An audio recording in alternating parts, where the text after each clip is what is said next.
Welcome to another episode of the Focus Bee Show. Today I'm here with Delphine Fleury.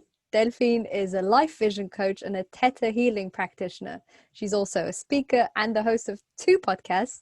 Thank you so much for being with me today, Delphine. Thank you so much for having me on your podcast, Katie. Real pleasure. As Yes. your life vision coach, tell me, why do you think it's important to have a vision for our future? Yes, this is a topic very dear to my heart. So I'm really happy today to speak about it. And I think, I wanted just to, what is a vision? I think it's also nice to go back to what is a vision. And a vision is really 2 things. It's clarity on your mission, or you could call it a purpose or a project very dear to your heart, or whatever, but I called it mission because sometimes it can be the mission you have for yourself or for your company, for your business. So it's clarity, crystal clarity, if I can say, on your vision, so on your mission. That is what is a vision. Yes, I sometimes it's a bit tricky with vision and mission, but I think you got it.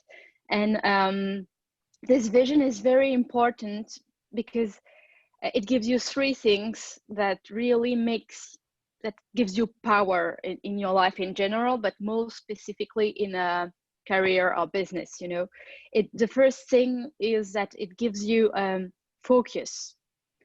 I could also have said strategy, but it's really like when you have a clear vision where you're going to, you don't spend time or less time in things that are not worth it or that are not serving your mission, because you have the clarity on the final destination, the end destination. So focus is the first thing, and I think this is something you're very attached to. The second thing is that it gives you alignment. You have the feeling you are home, and this feeling of being home, being aligned. For some people, it can be very spiritual. For some, it's just this feeling you are in the right place. It means you are in your flow state when you are working or going on in your journey and in your day, and that's very important because it's so much lighter, so much easier to. It doesn't mean you don't have obstacles, but it's getting easier. And the third thing it gives you the motivation, the drive, the inner drive to go on when you have hardships in life, or where the environment is not always serving you, or you think, wow, it doesn't go my way, but it gives you this very, it's this gut feelings, this inner drive. I don't have any other word, or motivation to always go further. So I think these 3 things combined really gives you the inner power and the inner compass to go on, and you feel just more happy and more joyful when you wake up in the morning. Well, it's very short said, and it can look easy when I say it, but it's it can take some time to go there. But I think this is really the main benefits to have this vision, is to be focused, aligned, and feel driven. And I think the result is you are really empowered, but by yourself, not by the outer world or something. It goes beyond family or society requirements, conventions, boundaries, all those kind of things. And this is something that comes from inside, and I think that's a really important point. I love these 3 aspects: focus, alignment, and motivation. And you can sort of imagine how they're all correlated, because if you're very clear on your focus, then you're necessarily aligned, because everything sort of fits inside you. It's part of integrity and partly combining with your values. And then the motivation comes from the fact that, first of all, like you said, you have crystal clarity, so you know where you're going. So it's easier to aim for something, and it's easier to be motivated when you know what you're aiming for. So I love these aspects. I'm thinking there might be people listening who have never created a vision, either for their life or their business, and who might think, this sounds absolutely great, but how do I even start? They might be feeling a bit lost or confused. Do you have specific tools that can help people to start their first vision? Yes, of course. There are a lot of tools to clarify your vision. May that be your life vision, your career vision, or your whatever, your family vision. There are several tools, but I think there is one big thing to understand, and and then there is the first tool I used, why I came across, that was not my decision, it was just, it happened like that, which was really a shifting experience. So the first thing I want to say is that it's having this clarity on your vision. It's a tuning in thing. So it's a listening to your, I know it's a big, can sound a bit cliche, but it's really like tuning in, listening to your heart, your inner voice, whatever you call it. But it's really like a work between you, and not the outside. Of course, you can be helped, coached, whatever, to do that, but it's the first thing. So that's the first thing I wanted to say, and I wanted to make the difference too between envisioning and visualization. So vision and visualization. Visualization is a lot of people do that, which is quite nice, to project themselves in situations, to know how they would react, or you know, when they have goals, they're visualizing it, so it became more familiar, and they can attract it more when they believe in attraction law or something like that. But envisioning and life vision is really a good, it's really like, it's deep work. It goes deeper and deeper. And it's really, sometimes when you do this exercise, you imagine or you see things you had no idea of, and you don't know where it comes or whatever, but it feels so obvious or aligned with you, and you're like, wow, there can be a kind of a small revelations in the envisioning process. So this is something I wanted to say, because it's not quite the same thing. And I think the first tool I used and I came across was imagining what would be your ideal average day in 10 years from now. Well, it's really like, you can do it several ways. When I did it, I was very aware and conscious. But when I do it right now with my clients, with the clients I coached, I do it like a real guided meditation, where it's almost a small hypnosis, in fact, to make them really, you know, disconnect from now and disconnect of what is possible now, to project themselves in what they really want deep down inside, and not what is possible, what could fit with their family or their, I don't know, circumstances. You don't know.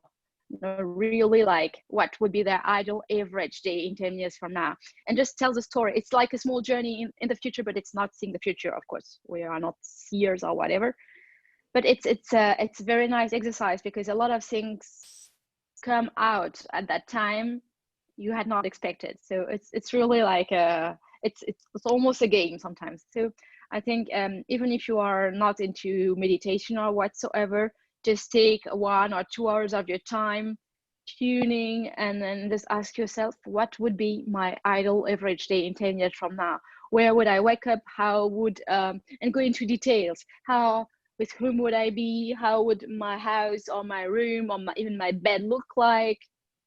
What am I doing in that day? Am I working, not working? What kind of business activities do I have? Children? And it gives you a very global and quite comprehensive overview on your life vision in 10 years from now. Of course, it's 10 years, it could be 9, 11, we don't care. It's just the idea of projecting yourself far away enough for it to be different from now. So I think it's a very nice exercise. It's a first step into the vision process. Then there are other things that can be done, but it's like a first nice bite of it. That's really nice. I'd never actually heard that exercise. And I think the idea of imagining your daily life is very powerful, because instead of having one very specific goal or something you just want to achieve for a split moment, you're actually looking at what would you like every day to look like. Yeah. And yes, that's really nice. I think that's very powerful. And the power in it too is that you feel it.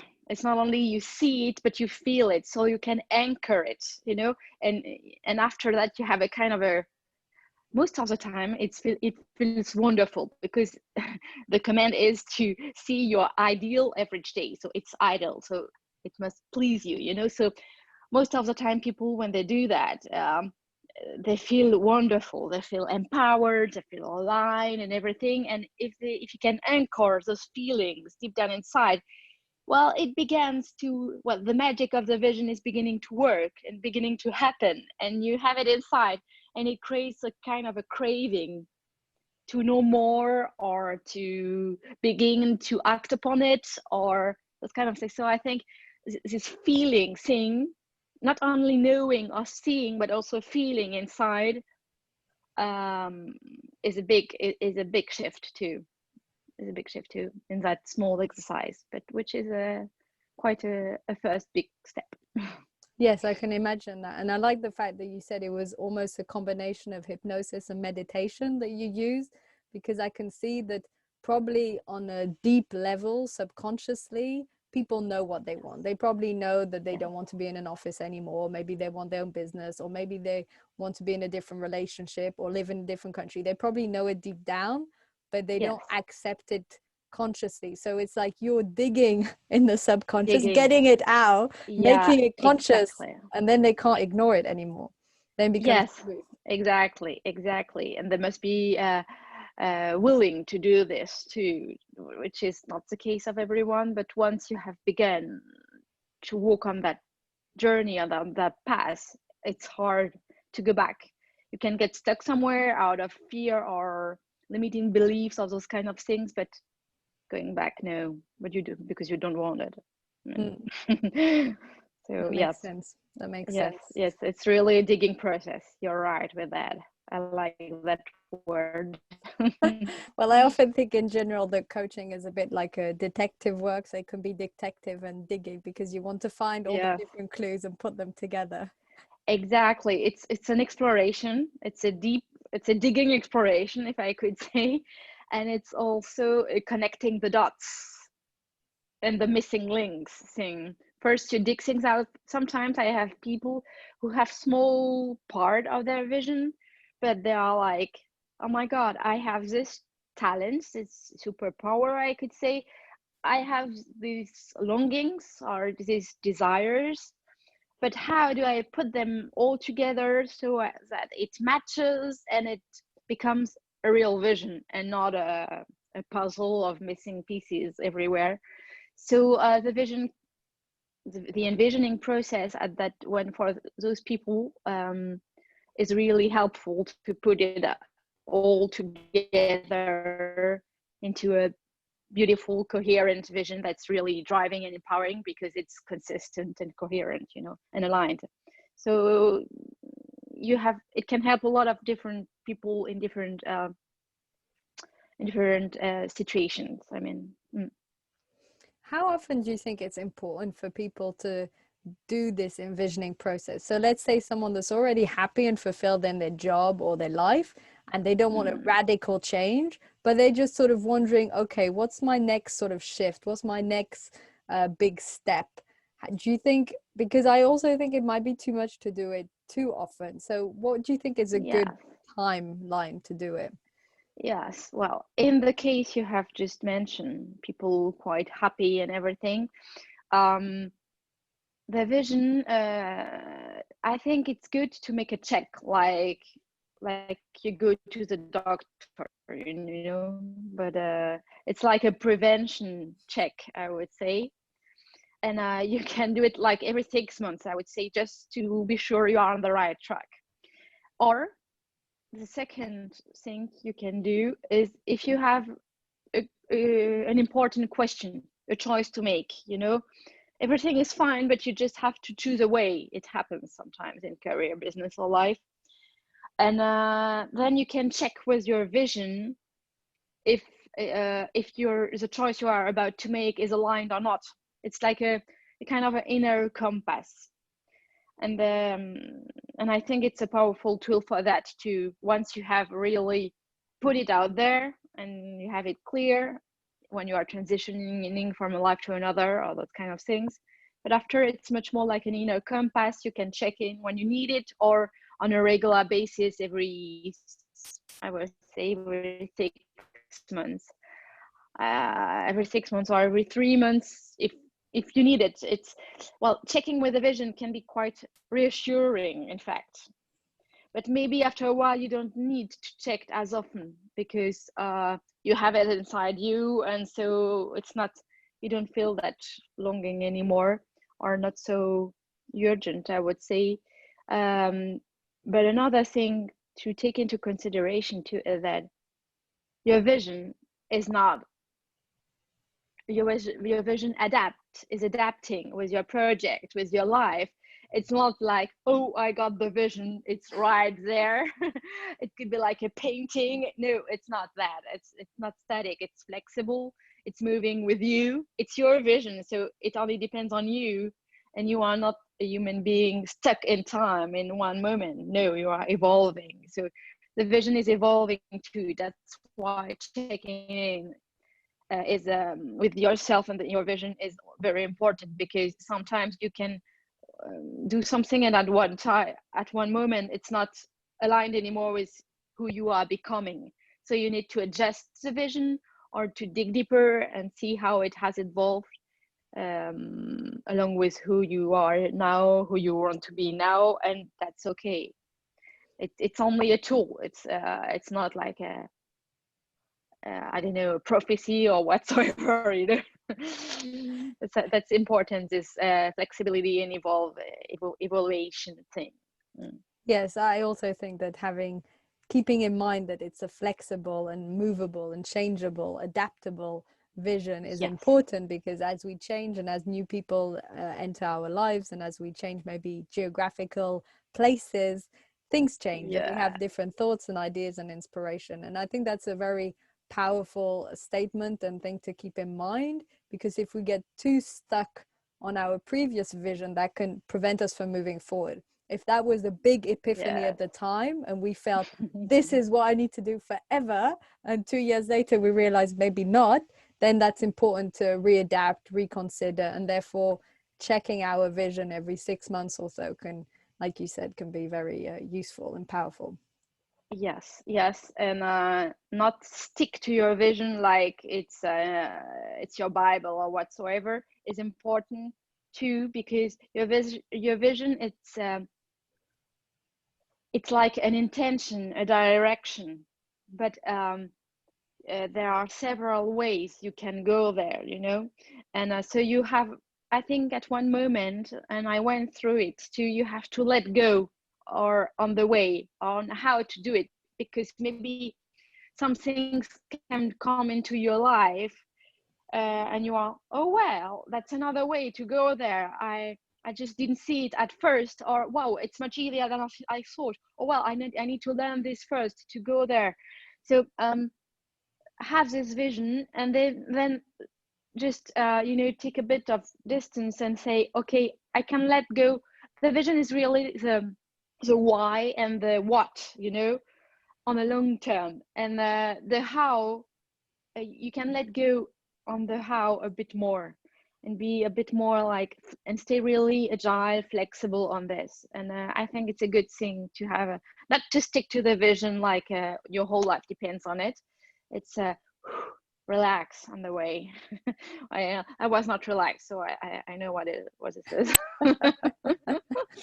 I love what you said about not getting too stuck in the how to get there, because it's true, life can be full of surprises, and if you're very clear on where you'd like to go, different things will happen, and you can't know about it in advance.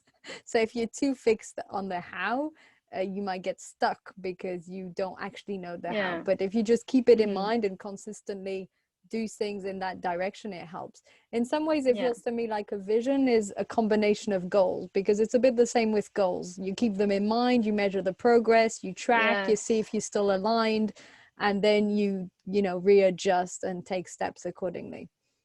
Yes, I think goals, well, I have always a bit struggled with goals, I have to confess. But, I like to call them priorities better than goals, but I think it's a question of wordings or whatsoever, because but I think that those goals, correlates or priorities are just serving your vision where you want. It's just the direction where you want to go. And yes, it's your vision is a kind of a mix of goals and priorities and how you want to feel. Yes. Nice, nice. And how do you feel that having a vision contributes to sort of having high levels of performance in your business, for example? Yes, that's a very good question. I think that well, as I have told before, it gives you a lot of focus and alignment. So of course, focus helps you make the right decision or take, well, all decision is a good decision if it goes in the right direction, but sometimes you can have a decision taking the short way or the longer way, you know, so it can help you just decide. And I think it helps you with this focusing because it can really spare you some energy or time loss, you know. This is really this idea of being just really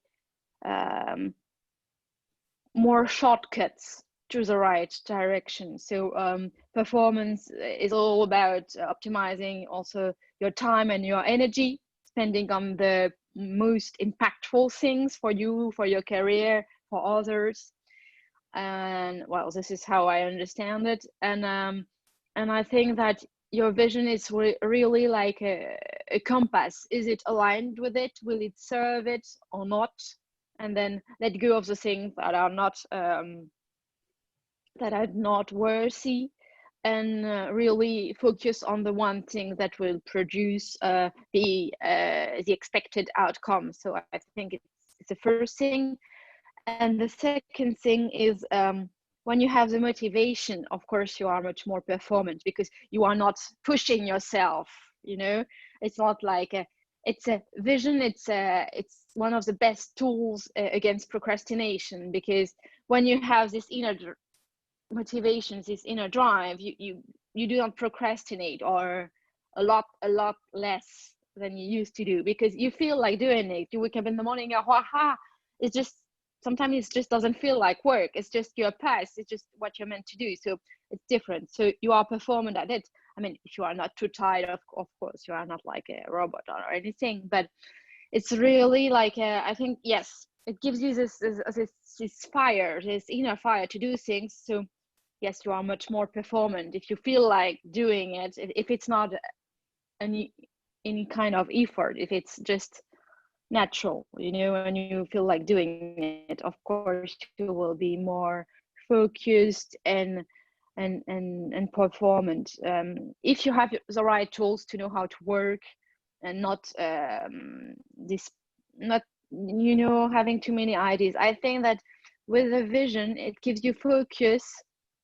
It's a powerful tool for people also who are very visionaries or creative persons, because our entrepreneurs, those kinds of people are very like, oh, I have a new idea, I have another one, and it's coming away, and like, and sometimes you decide like, what am I going to do with all that stuff? And I have to stay on my track to get things done and achieve things, otherwise I will lose myself in thoughts and beautiful ideas.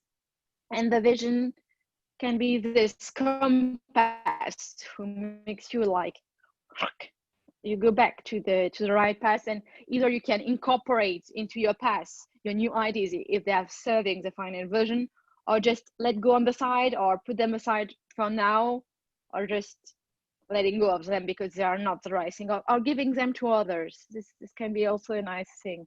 It's not for me, maybe it's for you, take it. But yes, I think that's why it helps you. Yes, I think these are the two things, really, like motivation and focus. The vision helps you to be more performant, and not just looking out of thin air.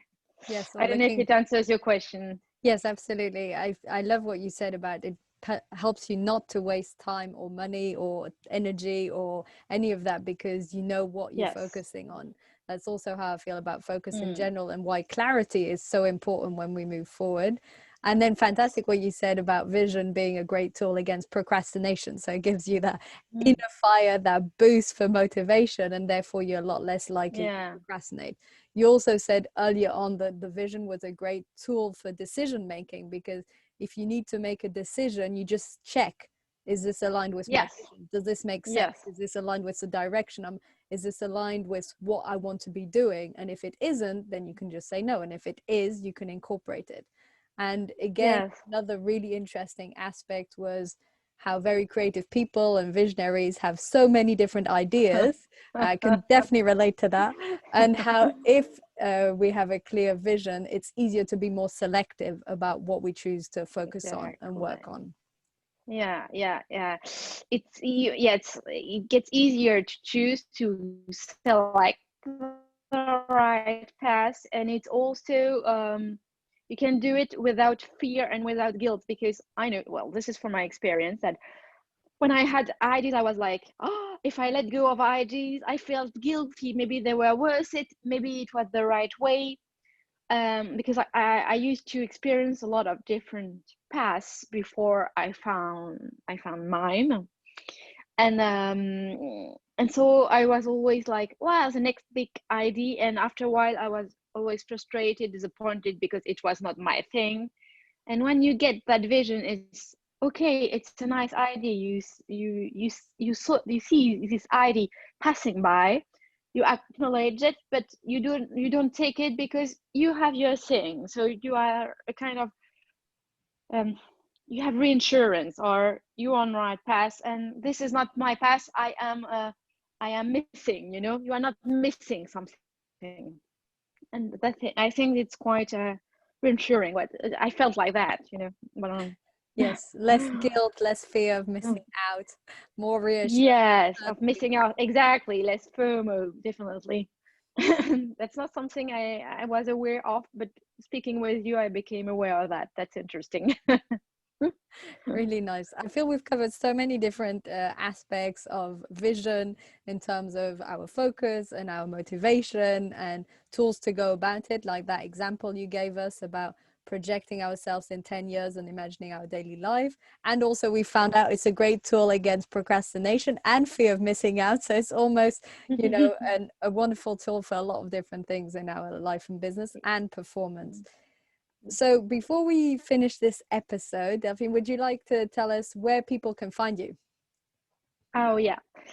They can find me on my website, which is delphine.fleury.com. I think, well, you will put it we'll put it in the notes too. They can also find me on the website of my company, which is heliope.com, HELIOPEE.com. Yes, and they will both be in the notes of the show. Thank you so much for being on the show today, Delphine. Thank you for sharing all your wisdom on vision. Thank you. Thank you so much, Kelly. Bye.